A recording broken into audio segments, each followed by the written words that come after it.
All right, Mr. Robby Smith. Coming up next for you, we'll start there. PanAm Championships, or PanAm Games, I should say. Obviously a big deal. What's it going to be like for you getting to wrestle in that? And, what are you looking forward to there? It's my first one, so I'm really looking forward to it. It kind of gives you a little perspective of what the Olympics is going to be like. It's games. It's a big deal for the USOC. It's a big deal for everyone. It's a big deal for us. I'm excited to wrestle. Lopez is going to be there, so I'm excited to see him. It's going to be a good tournament before the Worlds and just kind of tune everything up. And then we have a good 8-week period where we're just going to get stronger and wrestle. And so this is like the tune-up period for that. And I think it'll be a good tournament for us. So.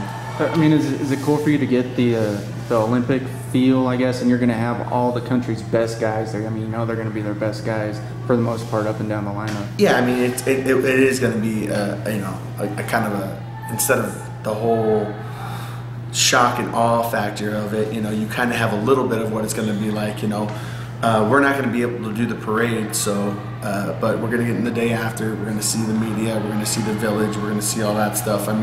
For guys that never been to the Olympics before and planning on going next year, that's a pretty big deal. And just getting everything set and ready, and feeling the vibe and feeling the energy. And I think Canada's going to put a pretty good show for us. So. Well, and you made your third straight World Team now. Pretty dominant performance again in the finals, and talk about that a little bit. Different feel, different scenario with the Greco finals, just the one-on-one. Yeah. How you thought that went, and how you're feeling now coming off of that. Looking back on it a little bit. It was great. Flo did a great job for us, and at Nationals wrestled well. That was a great tournament for me. In the finals, I had a great match, good throw. Teched him, finished it off. 4 weeks later, we go and have this great event in Ithaca. Cornell treated us wonderful. Everybody treated us great. It was a really, really cool event, and all the Greco wrestlers are really happy that we had it, and how awesome the response was. Not just from our families and stuff being there, but we had a good crowd. Packed house, and it really felt really cool, and it was.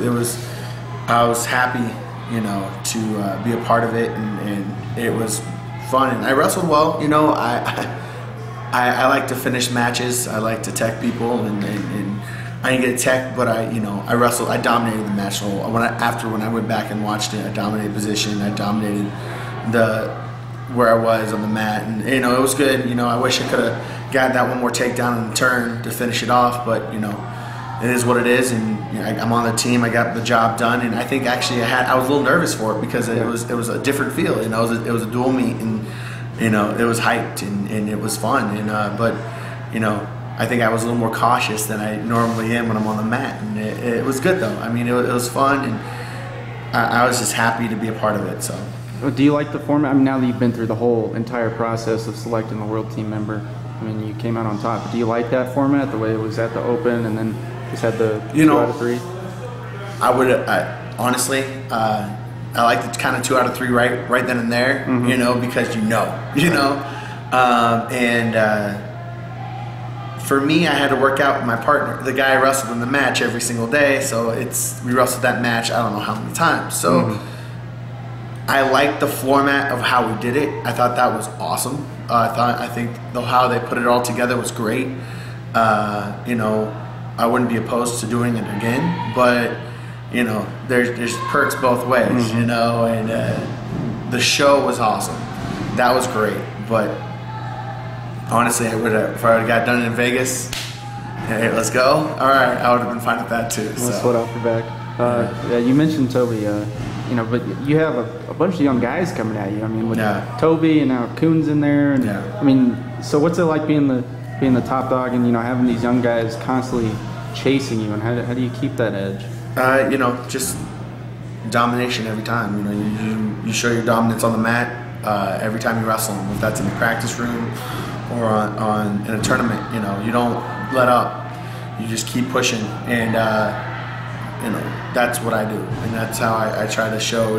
This is my spot. This is where I'm at. You guys have to beat me, but I don't foresee that happening anytime soon. But you know, it's what I do, and that's how you keep it. You have to think that way. If you don't think that way, you're gonna lose. And that's, I mean, that's how Byers did it. That's how Rulon did it. That's how everybody does it. You know, it makes them better because they have to push themselves to be better than me. So, you know, there are young guys coming at me, but I always welcome on any comers. So awesome. So talk about your team a little bit now that it's set.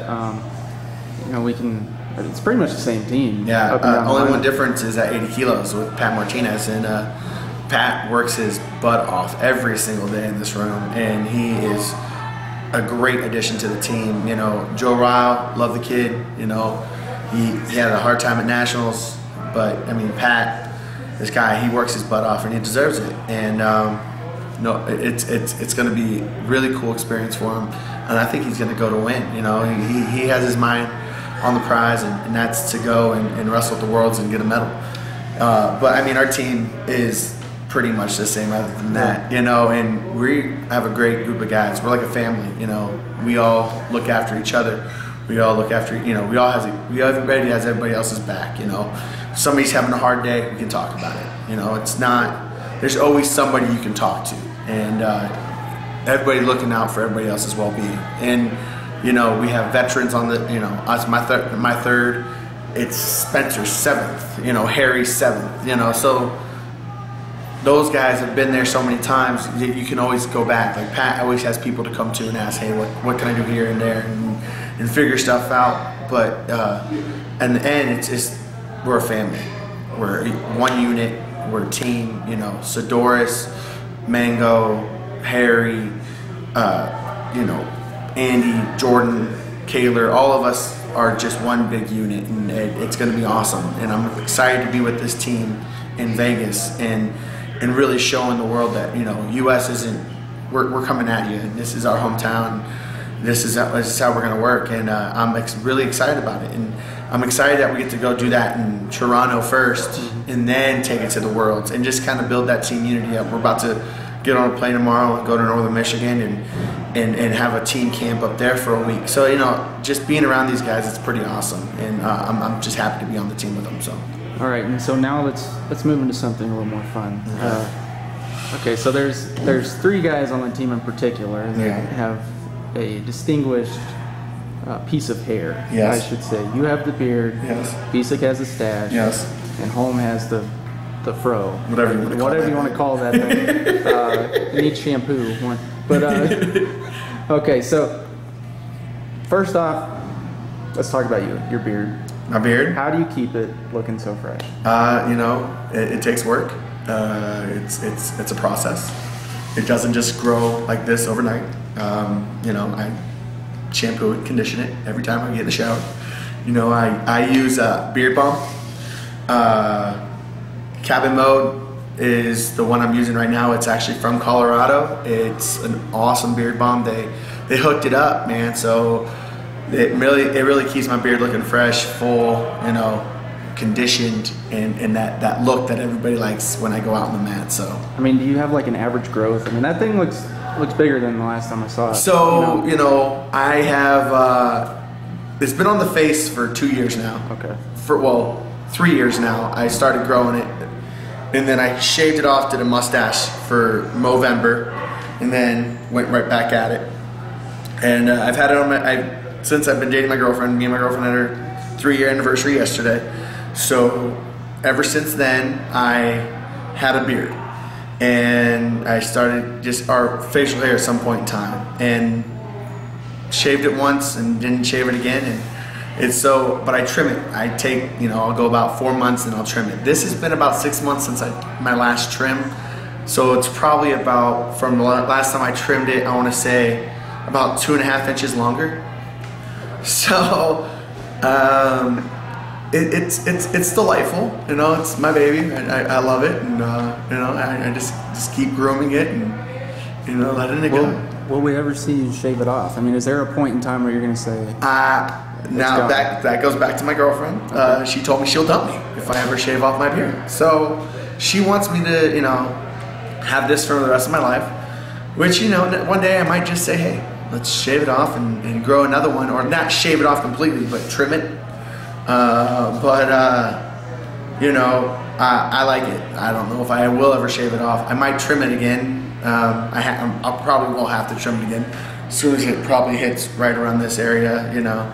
I mean, is there any superstition with it? I mean, no, there really isn't. Everybody thinks it is. Everybody's like, oh, the beard's giving you the power and all this. It's really not, you know. It's the same beard I've had for 2.5 years, you know. I've lost and I've won with the beard. So it's really not. It's more just I like it, you know. It's become such a big part of my whole me, you know, my whole persona. So what advice would you give to Basic and Holm about their particular hair I mean, parts? The stash is the stash, and it gets walrusy. And when I say walrus, it comes all the way down over the lip, and that thing, it gets amazing.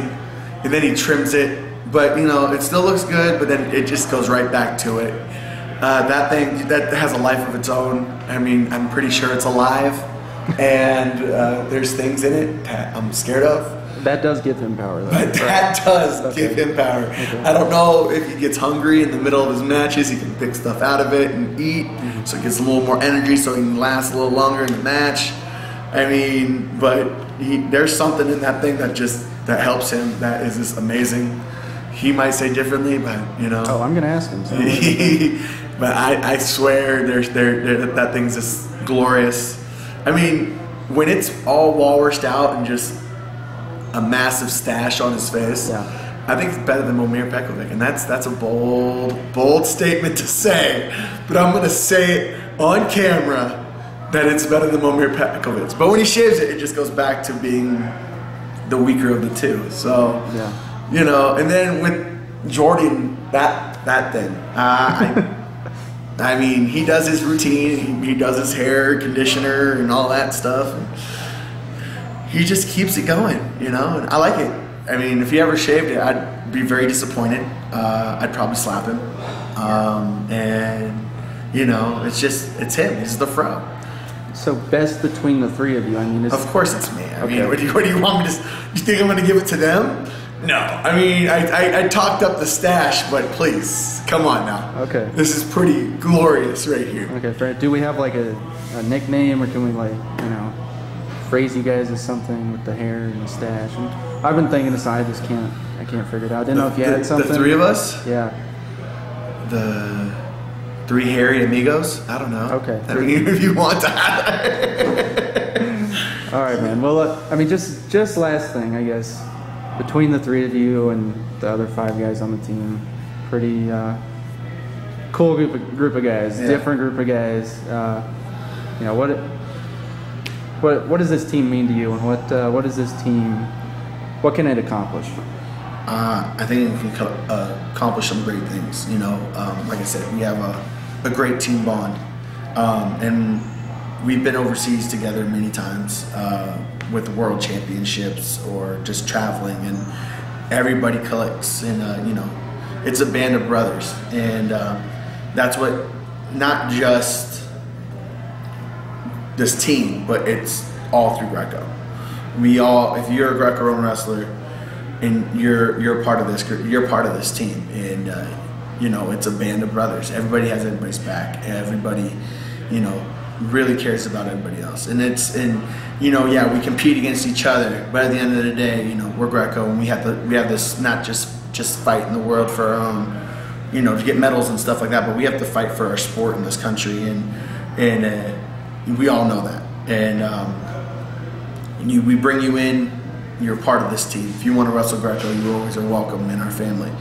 And it's a great thing, and I love these guys, and it's a mutual respect, and you know, it's awesome. And I know in September that Greco's going to do some big things at the Worlds, and I'm excited to see it happen. I'm expecting to do big things. I'm expecting the big things that everybody else here. So awesome, you the man. Thanks, man.